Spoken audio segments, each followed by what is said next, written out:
What's going on, guys? It's Crystal Geyser Natural Alpine Spring Water, and today we're playing Armored Patrol. Now, this game has a really classic feel to it. It really brings out the memories of things like the time Who to Trust, also known as Arthur Trustov, first Roblox UGC dev to make $1 million. Told me he bought an original cane prop from the House MD TV show, Faux Match to Season 1, spent $40,000 having it gold-plated, and the core drilled and replaced with a tungsten rod. The rod was to reinforce it so that when he whipped the teeth out of a homeless person's head with it, it was with such effortless sway that they'd come out that it looked like a miracle. He would make necklaces out of the teeth that haggled the local pawn shop, claiming they were actually ancient African voodoo bad luck charms worth tens of thousands of dollars, and if they didn't buy them, he'd just find a museum that would. That's the kind of hustler's soul type shit that you want to see. Minnie Toon told me you had to make money make sense. Money just makes sense. I came to Chicago with a single onion in my left pocket and a clove of garlic in the right, and thought I needed more. So I went to my local Taco Bell and started falsely accusing an elderly gentleman eating a burrito or whatever the fuck it was. I couldn't even tell because Taco Bell hasn't been making real food in a while now, of being an agent of Satan who speaks to the dead by ordering specific items on the menu to communicate with them in Morse code. I also accused him of being a brony for good measure. He told me he'd call the cops, and I screamed, "Say hello to your new face!" I then pulled out this picture of Roblox CEO David Baszucki, slammed it on the desk next to his meal, and stormed out of the building. For context, this photo is the face in question. I guess it's technically not.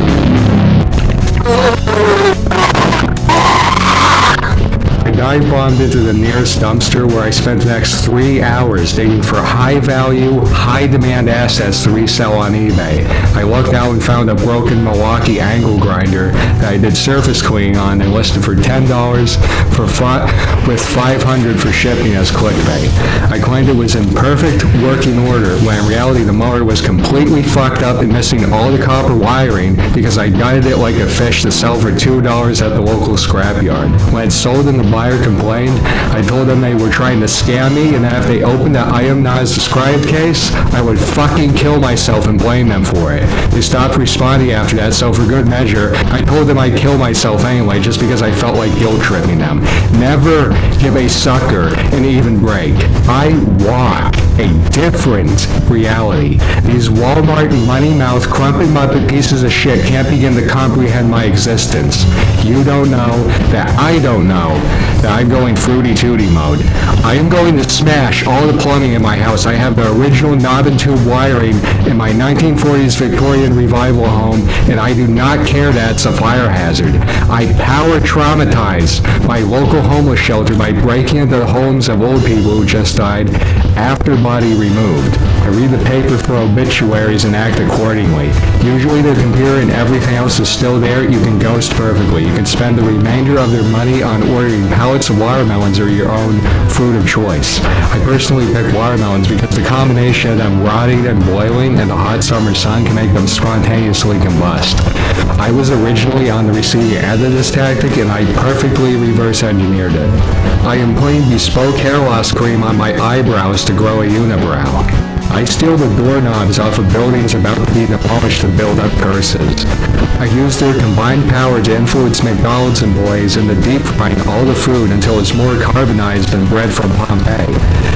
About 37 different McDonald's managers fired so far with this method. In my previous life, I saw Lee Harvey Oswald at the Texas Book Depository in 1962.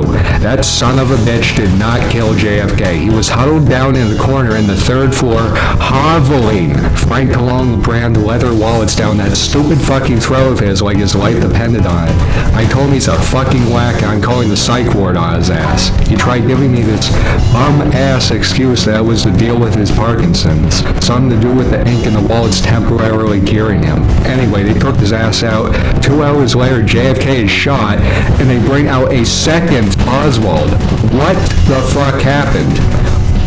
All fellow witnesses, including myself, silenced with, you know what's good for you, talk. Don't believe me? JFK's own doctors attested that they were threatened by Secret Service. Look it up. I fucking hate Pablo Picasso. bellied, face like a log of shit, literally. Have you ever really looked at his head? It looks exactly like a crumpled, old, compacted log of shit. If you don't like this video, in 24 hours, I'm going to knock every single fucking tooth out of my head with a hammer and blame you for it.